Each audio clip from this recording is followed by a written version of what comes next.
इस वीडियो में हम इंटीग्रेशन बाय सब्स्टिट्यूशन मेथड सीखने जा रहे हैं। इंटीग्रेशन बाय सब्स्टिट्यूशन मेथड हमें जरूरत पड़ती है कुछ कॉम्प्लेक्स फंक्शंस के लिए जहां डायरेक्ट फॉर्मूला नहीं लगा सकते। आपको पहले भी बताया गया है कि यहाँ कोई प्रोडक्ट रूल नहीं है, कोई क्वोशिएंट रूल नहीं है, कोई चेन रूल नहीं है। डेरिवेटिव थोड़ा सा इजी इसलिए हो जाता है क्योंकि दो फंक्शंस जब मल्टीप्लाई में दिए हुए हैं या डिवाइड में हैं या फंक्शन के अंदर फंक्शन है तो हमारे पास कोई ना कोई मेथड होता है। क्वेश्चंस को हम सिंप्लीफाई करें या ना करें, हम कोई रूल तो अप्लाई कर ही पाते हैं। लेकिन जब फंक्शन कॉम्प्लेक्स फॉर्म में आता है इंटीग्रेशन में, तो हम बिना इन रूल्स की हेल्प से डायरेक्ट कैसे करें? तो अलग अलग मेथड्स हैं इसको सिंप्लीफाई करने के। सबसे पहला मेथड जो हम करने जा रहे हैं वो है इंटीग्रेशन बाय सब्स्टिट्यूशन मेथड। यहां होगा क्या, integration with respect to x, कोई एक फंक्शन है और साथ में उसका डेरिवेटिव है। एक फंक्शन वो किसी पावर में भी हो सकता है, मैंने यहाँ पावर n लिया है। तो ये क्वेश्चन क्या बना, integration of f x raise to the power n और its derivative f prime x into d x. यानी कि आपको एक क्वेश्चन में एक फंक्शन मिलेगा, साथ में उसका डेरिवेटिव होगा, x के साथ रेस्पेक्ट में इंटीग्रेट करना है और एफ एक्स की कोई पावर n भी हो सकती है। अब इस टाइप में करना क्या होगा, सब्स्टिट्यूशन मेथड अप्लाई कैसे होगा वो समझ लेते हैं, फिर हम इसके अलग अलग टाइप्स को देखेंगे। ऐसे क्वेश्चन में अगर मैं सब्स्टिट्यूट कर देता हूं, suppose t is f x को मैंने t लिया, तो dt by dx differentiation of t with respect to x, f x का डेरिवेटिव क्या होता है, एफ प्राइम एक्स। अब मैं dt को क्या लिख सकता हूं, मैं ये भी लिख सकता हूं F prime x into d x. अब ये मैंने इस पूरे क्वेश्चन को कन्वर्टिबल फॉर्म में कर दिया है। यानी कि ये जो क्वेश्चन था, जनरली हम इंटीग्रेशन को i से रिप्रेजेंट करते हैं, i फॉर इंटीग्रल। अब ये क्वेश्चन i कन्वर्ट हो सकता है, एफ एक्स को मैंने अभी t एज्यूम किया, मैंने t पुट किया, whole raise to the power n, जो भी पावर रही होगी, कोई भी रियल नंबर हो सकता है, इनटू अब ये f डेरिवेटिव x यानी कि f prime x into d x, इस पूरी टर्म को मैं लिख सकता हूं dt, तो साथ में आ गया dt। ये पूरा क्वेश्चन जो अभी x की फॉर्म में था अब वो t की फॉर्म में आ चुका है। और अब इस फंक्शन का इंटीग्रेशन बड़ा आसान है क्योंकि t raise to the power n हम x raise to the power n वाले फॉर्मूले से कर सकते हैं। पावर एक इंक्रीज कर देते हैं, n+1 divided by n+1 plus c। अब फाइनल आंसर, t की वैल्यू को वापस रीसब्स्टिट्यूट कर देते हैं। t क्या था, f x raise to the power n+1 whole divided by n+1 plus c। तो एक जनरल फॉर्म हुआ इंटीग्रेट करने का, इंटीग्रेट हो चुका है। आपको एक फंक्शन होगा, फंक्शन दिया होगा, फंक्शन की कोई पावर होगी, वो पावर जरूरी नहीं है कि आपको दिखाई दे, हो सकता है पावर 1 हो सकता है पावर -1 हो, कोई नंबर हो, कोई फ्रैक्शन हो, साथ में डेरिवेटिव है और dx है। n कोई भी नंबर हो सकता है, it can be any real number. अब इसी टाइप के हम अलग अलग और ऑप्शंस क्या क्या हो सकते हैं n वाले, इसको थोड़ा और स्पेसिफाई करें। ये ऐसा भी हो सकता था कि क्वेश्चन होता F x into F prime x, इसका डेरिवेटिव। यहां इसको कंपेयर करें इस टाइप से, तो n क्या है, 1, पावर अगर 1 है। अगर पावर 1 है तो इसी सब्स्टिट्यूशन की हेल्प से हम देखें, एफ एक्स को हमने अगर एज्यूम कर दिया है t, एफ प्राइम एक्स और डी एक्स को हमने लिख दिया dt, तो इंटीग्रेशन क्या हो जाएगा, t² 2 प्लस c। और अब हम t की वैल्यू को पुट कर सकते हैं। t क्या था, f x whole raise to the power 2/2 plus c। ये आंसर आ चुका है। अब हम सेकेंड टाइप देखते हैं। ये n यहां पर अभी 1 लिया गया है, अगर कोई नंबर होता तो इसी टाइप से होता, अगर ये डिवीजन में होता है। सेकेंड टाइप, सपोज यहां पर f x raise to the power n है, ये मेन टाइप जो अभी हमने डिस्कस किया वही है, इसको मैं फिर से लिख रहा हूं, तो ये बन जाता है t raise to the power n dt, that means t raise to the power n+1 upon n+1 plus c। यहां पर ये n कोई भी रियल नंबर हो सकता है, फ्रैक्शन भी हो सकता है, 3/2, 5/2, 7/2 कुछ भी। और एक टाइप ये देखें, डेरिवेटिव है और मेन फंक्शन डिनोमिनेटर में। अब देखिए क्वेश्चन टूल तो हमारे पास है नहीं। अगर दो फंक्शन डिवीजन में है, ऊपर इसका न्यूमरेटर में डेरिवेटिव है और डिनोमिनेटर में मेन फंक्शन है, तो हम क्या करेंगे? ये कोई अलग टाइप तो आया नहीं है। इसको अगर हम ध्यान से देखें तो ये भी यही टाइप है, जनरलाइज्ड। n की वैल्यू अगर -1 होती है तो -1 पावर रखेंगे, दैट मीन्स वो डिनोमिनेटर में आ गया। तो कोई नया मेथड नहीं है। यहां भी यही सब्स्टिट्यूशन होंगे। t की वैल्यू fx पुट करनी है, dt करना है, f prime x into dx आ जाएगा। तो इस केस में हम क्या करने जा रहे हैं? वही same substitution, f prime x और dx पूरा न्यूमरेटर dt में बदल जाएगा। dt डिनोमिनेटर t हो गया। अब इसका इंटीग्रेशन dt बाई टी या 1/t इंटू dt का इंटीग्रेशन होता है log of mod t plus c, यानी कि इसको मैं ये भी लिख सकता हूं log of modulus of fx plus c। ये इसका इंटीग्रेशन हो चुका है। इसी तरह से एक और फोर्थ टाइप हम मान के चल सकते हैं। अगर डेरिवेटिव न्यूमरेटर में है और डिनोमिनेटर में एक फंक्शन किसी पावर के साथ है, तो इस केस में भी सब्स्टिट्यूशन होगा। न्यूमरेटर पूरा dt बन जाएगा, f prime x into dx। fx को हम t ले रहे हैं बार बार, तो t raise to the power n। इसको इंटीग्रेट करेंगे तो ये हो जाएगा -1 upon n minus 1 t raise to the power n minus 1 plus c। ये मैंने डायरेक्ट लिख दिया है, लेकिन आप इसको xn वाले फॉर्मूले से ही कर सकते हैं। पहले हम ऊपर लाएंगे, x की पावर -n हो जाता है, उसके बाद ये सिंप्लीफाई होने के बाद इसी फॉर्म में आएगा।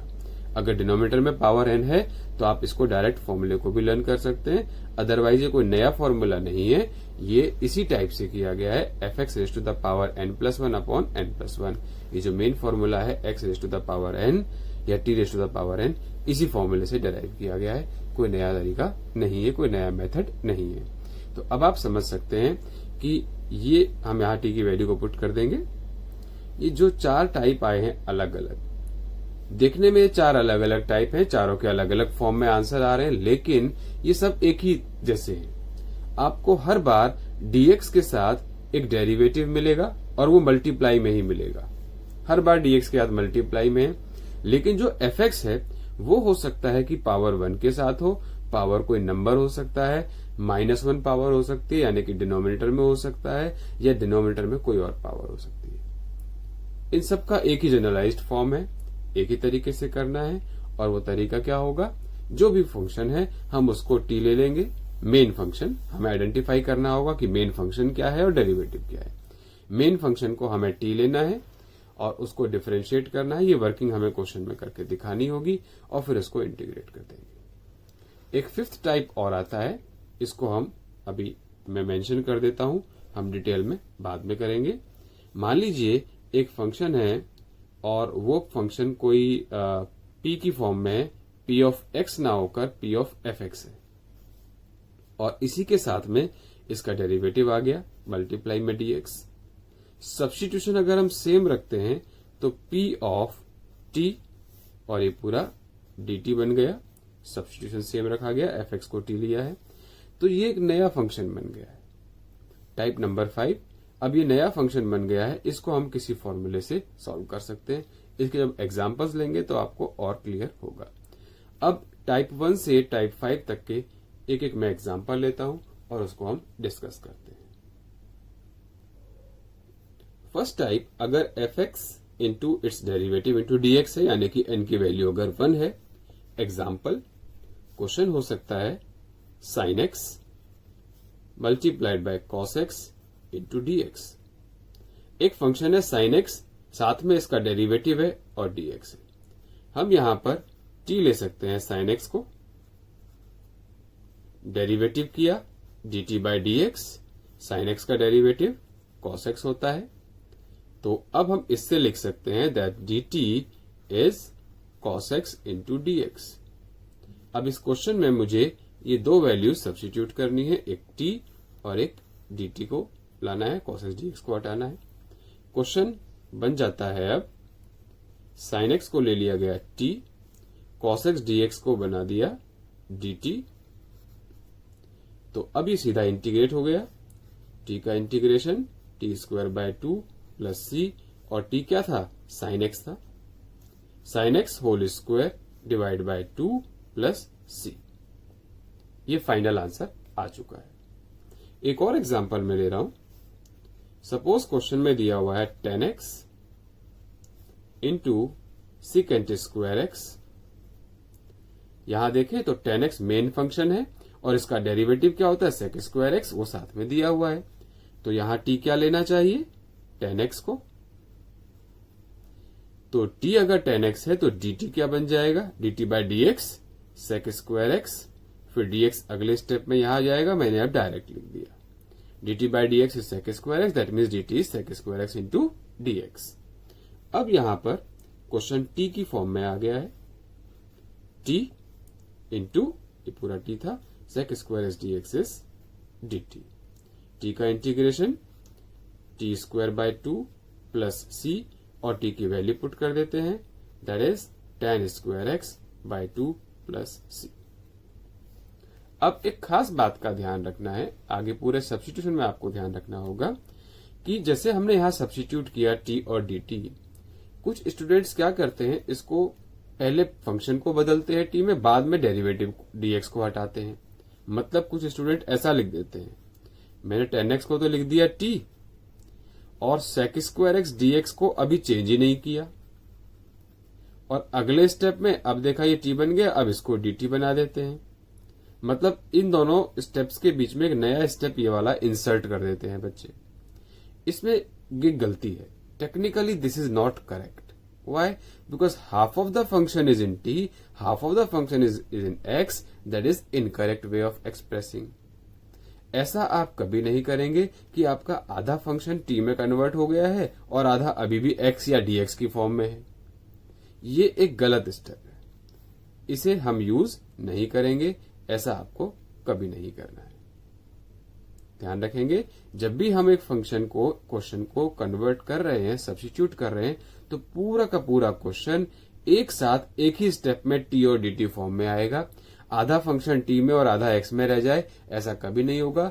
अगर हम ऐसा लिखते हैं तो टेक्निकली ये स्टेप गलत माना जाएगा, एग्जाम में आप करके आएंगे तो इसके मार्क्स डिडक्ट हो सकते हैं।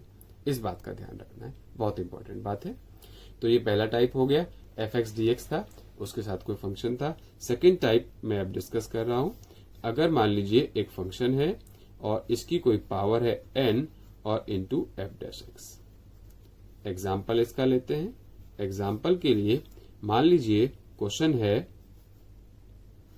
10x raise to the power 5/2 into sec square x dx। हमें पता है 10x का डेरिवेटिव सेक स्क्वायर एक्स है, लेकिन 10x किसी पावर के साथ आ गया। यहाँ 5/2 दिया हुआ है, जरूरी नहीं है हर बार आपको 5/2 मिलेगा, कोई नंबर हो सकता है, n हो सकता है, 2 हो सकता है, 7 हो सकता है। पावर पर हमें ध्यान नहीं देना है, हम t लेंगे सिर्फ और सिर्फ 10x को विदाउट पावर। तो dt क्या होगा, जैसे अभी हमने किया था, dt will be secant square x into dx। अब ये क्वेश्चन कन्वर्ट हो गया है t raise to the power 5/2 into dt में। t raise to the power 5/2 xn वाले फॉर्मूले से 5/2 प्लस 1 किया 7/2 होल अपॉन 7/2, जिसको हम लिख सकते हैं 2/7 प्लस c। तो ये आंसर आ गया है final 2/7 10x whole raise to the power 7/2 plus c। ये सेकेंड टाइप हो गया है। थर्ड टाइप हो सकता है कि फंक्शन डिनोमिनेटर में हो और उसका डेरिवेटिव तो न्यूमरेटर में ही रहेगा। डेरिवेटिव हर बार न्यूमरेटर में ही मिलेगा, और मतलब dx के साथ मल्टीप्लाई में होगा, और नीचे मेन फंक्शन अगर इस तरीके से है। इस टाइप का एक एग्जांपल लेते हैं। सपोज क्वेश्चन है, बड़ा पॉपुलर क्वेश्चन है, बड़ा इजी भी है, फॉर्मूला इसका काफी यूज होगा। cot x और tan x दोनों इसमें आ सकते हैं। cot x, अब cot x का हमने फॉर्मूला अभी तक नहीं किया। हमने जो इंटीग्रेशन के फॉर्मूले किए हैं उसमें साइन का इंटीग्रेशन हमें पता है माइनस cos x होता है, cos x का इंटीग्रेशन हमें पता है sin x होता है, बाकी tan, cot, sec और cosec उसका अभी हमें इंटीग्रेशन नहीं पता, अब हम आगे करेंगे। cot x और tan x अब हम इस मेथड से कर सकते हैं, और ये फिर हम आगे आगे एज अ फॉर्मूला भी यूज करेंगे। देखिए cot x को मैं लिख सकता हूं cos x upon sin x, cot x का डायरेक्ट कोई फॉर्मूला पता नहीं था, कॉस बाय साइन किया तो ध्यान से देखें तो ये वाला टाइप बन गया, यानी कि sine x main function denominator में है और उसका डेरिवेटिव न्यूमरेटर में है डीएक्स के साथ। अब इस क्वेश्चन में हम क्या कर सकते हैं, टी को ले सकते हैं साइन एक्स। अब टी लिया गया साइन एक्स तो dt होगा cos x into dx, derivative कर दिया। अब ये क्वेश्चन कन्वर्ट हो गया किस फॉर्म में, dt न्यूमरेटर में आ गया है और t डिनोमिनेटर में आ गया है। हम इसको ऐसे भी लिख सकते हैं 1/2 इंटू dt। इसका इंटीग्रेशन क्या होगा, 1/t का इंटीग्रेशन होता है log of modulus of t, और अब हम t की वैल्यू को पुट कर देते हैं log modulus of sine x plus C. तो इस तरीके से हमें cot x का इंटीग्रेशन मिल गया log sin x। ये आपको एज ए फॉर्मूला भी यूज करना होगा, तो इसे डायरेक्ट भी लर्न कर लें और ये मेथड भी आपको पता होना चाहिए। नेक्स्ट टाइप 10x का भी आप इस तरह से ट्राई कर सकते हैं, उसमें एक माइनस भी आता है, वो आपको बता दिया जाएगा। टाइप 4 करते हैं अब। Type 4 is if functions is in denominator with some power, कोई नंबर हो सकता है, और न्यूमरेटर में उसका डेरिवेटिव। इसका एग्जाम्पल लेते हैं तो ये होगा जैसे कि 2x upon root of 1 plus x square. अब यहां देखें 1 प्लस एक्स स्क्वायर का डेरिवेटिव 2x होता है, रूट एक्स्ट्रा है, कोई पावर है, n है, n फ्रैक्शन भी हो सकता था, डेसिमल भी हो सकता था। तो मैंने आइडेंटिफाई किया कि t अगर मैं 1 प्लस एक्स स्क्वायर ले लेता हूं तो इसका डेरिवेटिव क्या होगा 2x into dx, dt by dx यहां था, dx को यहां ले गए RHS में।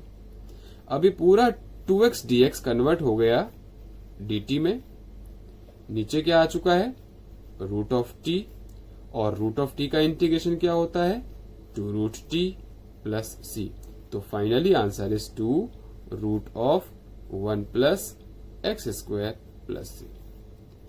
तो ये जो n की हम बात कर रहे हैं, n फ्रैक्शन में भी हो सकता है, कोई नंबर भी हो सकता है, 2, 3, 4, 5 ऐसा भी हो सकता है। एक और एग्जांपल लेता हूं, इसी एग्जांपल को मैं कन्वर्ट कर रहा हूं। अगर ये होता 2x upon 1 plus x square की पावर 5, तो सब कुछ सेम सब्स्टिट्यूशन, क्वेश्चन हो जाता dt upon t raise to the power 5, और इसका इंटीग्रेशन क्या होता -1 अपॉन 4t4 प्लस सी, और t को आप वापस ही सब्स्टिट्यूट कर सकते हैं। तो एक क्वेश्चन ये वाला भी आप देख सकते हैं एग्जाम्पल।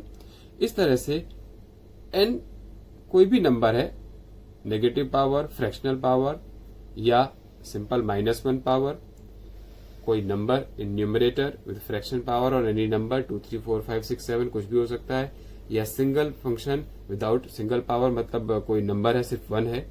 ये सब किसके टाइप हैं, ये मेन टाइप f(x), f'(x) का टाइप था। यहां पर n पावर कुछ भी हो सकता है। तो ये सारे सब्स्टिट्यूशन के टाइप्स हैं।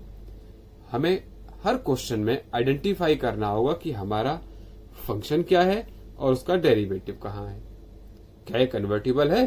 अगर कन्वर्टिबल है तो हम सब्स्टिट्यूशन मेथड अप्लाई कर देंगे। एग्जाम में कभी नहीं मेंशन होगा, बुक में नहीं मेंशन होगा that we have to integrate by substitution method. Method का नाम मेंशन नहीं होगा, हमें खुद से आइडेंटिफाई करना होगा। तो इस तरीके से हमें डेरिवेटिव इंटीग्रेशन करना है विद हेल्प ऑफ डिफरेंशिएशन। तो इंटीग्रेशन बाय सब्स्टिट्यूशन मेथड में n can be any number. Her bar f(x) को आइडेंटिफाई करेंगे, t लेंगे और उसको फिर इंटीग्रेट कर देंगे आफ्टर कन्वर्जन। मेन बात ये ध्यान रखनी है, आपको आइडेंटिफाई करना है कि पूरा क्वेश्चन t की फॉर्म में आ जाना चाहिए।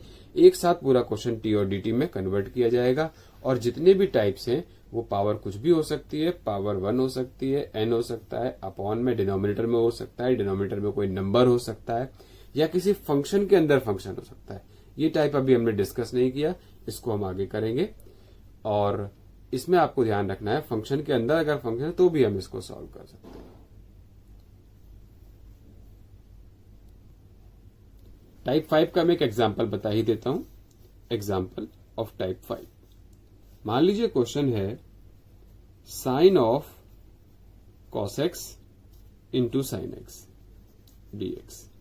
ये आपकी एनसीईआरटी एक्सरसाइज का 7.2 का क्वेश्चन नंबर 4 है। साइन के अंदर x ना देकर cos x दे दिया गया और cos x का डेरिवेटिव माइनस साइन x यहां है। माइनस नहीं है, माइनस का कोई इशू नहीं है, हम अपने आप मल्टीप्लाई डिवाइड कर सकते हैं। फंक्शन के अंदर फंक्शन है, अंदर वाले पार्ट को हमने t ले लिया, t को लिया cos x, डेरिवेटिव होता है माइनस साइन x dx। तो साइन x dx को मैं क्या लिख सकता हूं, माइनस dt लिख सकता हूं, माइनस से बोथ साइड मल्टीप्लाई। अभी क्वेश्चन कन्वर्ट हो गया, साइन कॉस को t लिया था, ये पूरा साइन x dx बन गया है माइनस dt। माइनस साइन को बाहर ले आते हैं, साइन t इंटू dt, और अब साइन का इंटीग्रेशन मुझे पता है माइनस कॉस होता है plus c। Finally answer is minus minus plus हो गया कॉस t, और t क्या लिया गया था, कॉस x। तो ये आंसर आ गया कॉस ऑफ कॉस x। तो फंक्शन के अंदर फंक्शन मिलेगा आपको, और इनर पार्ट जो अंदर फंक्शन है उसका डेरिवेटिव dx में है। ये इस टाइप का एक एग्जांपल हो गया। ये सारे टाइप्स हो गए सब्स्टिट्यूशन मेथड के। आगे हम 7.2 एक्सरसाइज करेंगे, सब्स्टिट्यूशन मेथड के क्वेश्चंस डिस्कस करेंगे नेक्स्ट वीडियो में।